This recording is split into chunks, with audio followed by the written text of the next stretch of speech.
సుఖశాంతులను చేకూర్చు శుభయోగ నరసింహుడు. నమో నమః నమో నమః. నమస్కరించెను నాలుగు దిక్కులు, నఖముల వెలుగుకు మ్రొక్కెను చుక్కలు. గోపుర రూపము దాల్చినది ఆ దివ్య సుదర్శన చక్రము, మంగళహారతులిచ్చినది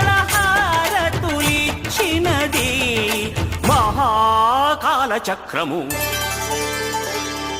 శ్రీకర శుభకర ప్రణవ స్వరూప లక్ష్మీ నరసింహ, 14 లోకములన్నీ మ్రొక్కే జ్వాలా నరసింహ.